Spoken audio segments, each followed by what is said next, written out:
Here we are. Finally got the cylinder back from the machine shop. It's been opened up to 97 millimeters, and I have a 97 millimeter piston now. It's a Wassner piston. Fits just right. So we're going to start the reassembly process. Decided not to open up the bottom end because it feels really tight. We're going to leave it alone. Working on getting the weight, or the timing chain, not for the cam but for the rotating weights, the balance chain I guess you call it. I've got a new spring there. I may change that out to the torsion spring. I'm undecided. I'll let you know. So stick with me as we reassemble this thing.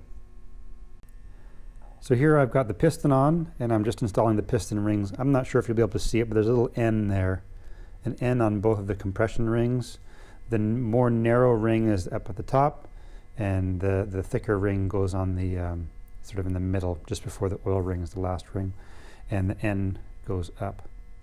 And I decided to, you won't be able to see this, but I left the standard spring in there, or it's to shorten, it's the Eagle Mike, I don't know what you'd call it, the standard style spring, not the torsion spring. I did drill the hole in case I change the doohickey later to the Eagle Mike one, and then I can install the torsion spring without having to drill into my crankcase.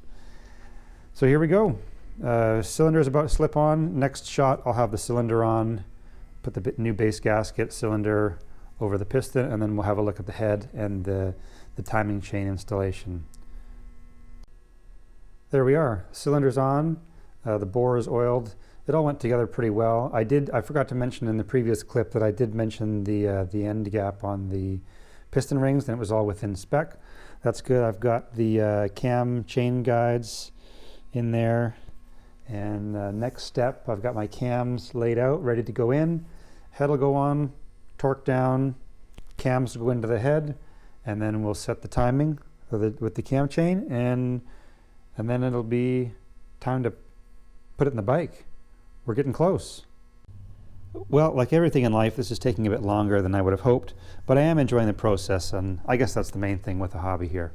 So I've got the head on, cams are on, cam chain, and I've got the rotor on just loosely, trying to get this timed correctly, and I think I've got it down. There's a T right here. I'm not sure if you can see that, and there's a notch in the case there. That's also the sight line when when the case cover is on. There's a little hole that you can sight the T, line it up with the notch, and when the T and the notch are lined up, you should have these two arrows on the cams parallel with the finished top of the cylinder head, pointing towards the front of the bike, and that's what I have now. I've spun it around a few times. There's no interference, so we'll button it up, we'll get it into the bike, and we'll start kicking. There we are, the motor's back together, no extra parts, that's good.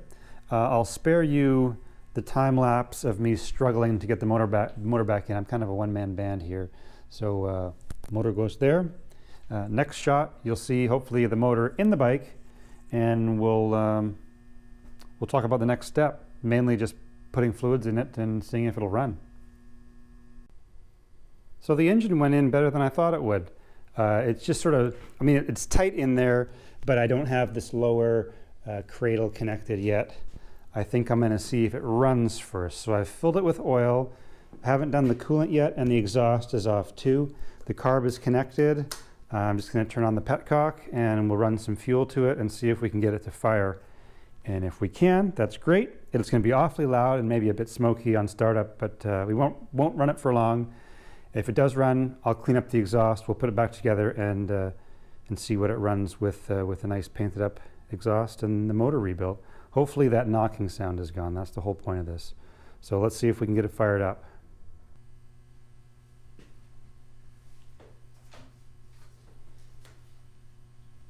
Fuel's on.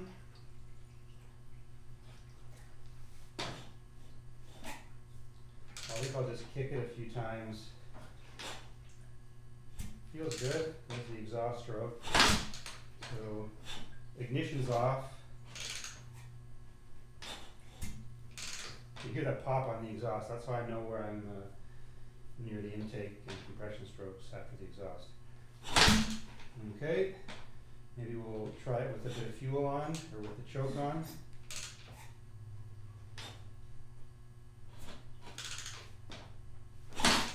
Okay. I did check for spark before I put the tank on, so we'll see if it fires. Oh, maybe that was something.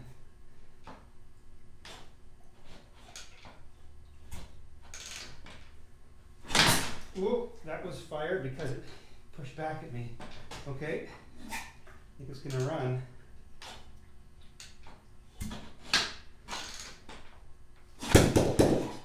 Oh, yeah, stinks. Come on.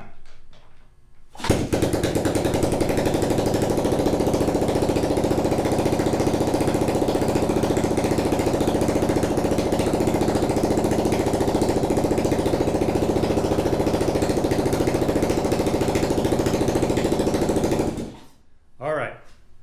Well, at least we know it runs. The neighbors are woken up. I'm going to pull the exhaust off of it the rest of the way, tidy it up, button it up, and then hopefully it runs nice and quiet with that exhaust on it, and no smoke. Didn't smoke there. That's good. And so things are looking all right.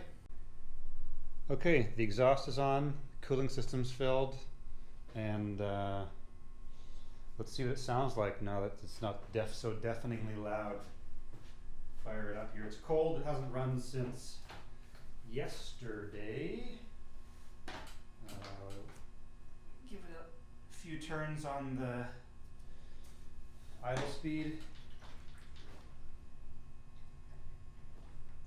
We'll find our spot. Maybe I'll kick it without ignition first just to get things moving, draw some fuel in maybe. Oof. And then ignition, got full choke. Let's see what happens. Oh, nothing there.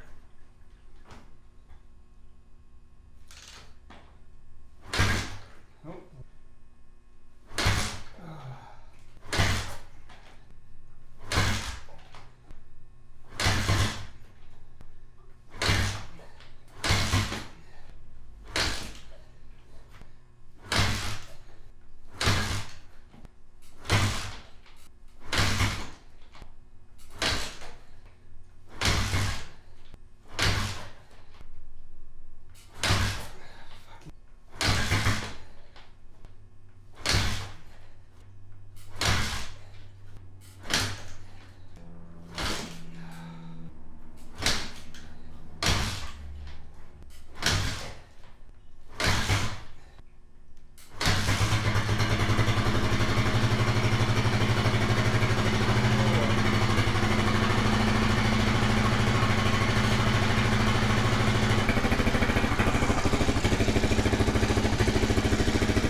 Well, it sounds a lot better. There's no knocking. I mean, it's a thumpy single, but doesn't seem to be smoking, and there's no awful knock.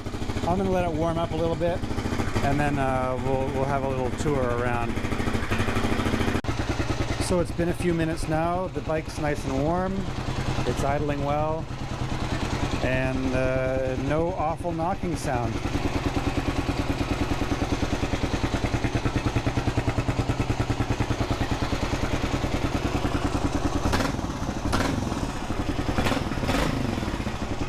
No knock and no smoke. So I think we've done our job. I think I'll wrap the video up there. Thanks for watching. I'll put the bike back together and get it sorted out a little bit more. Maybe I'll make some more videos on the bike. So let me know if you like it. Thanks for watching and stay safe out there. Bye for now.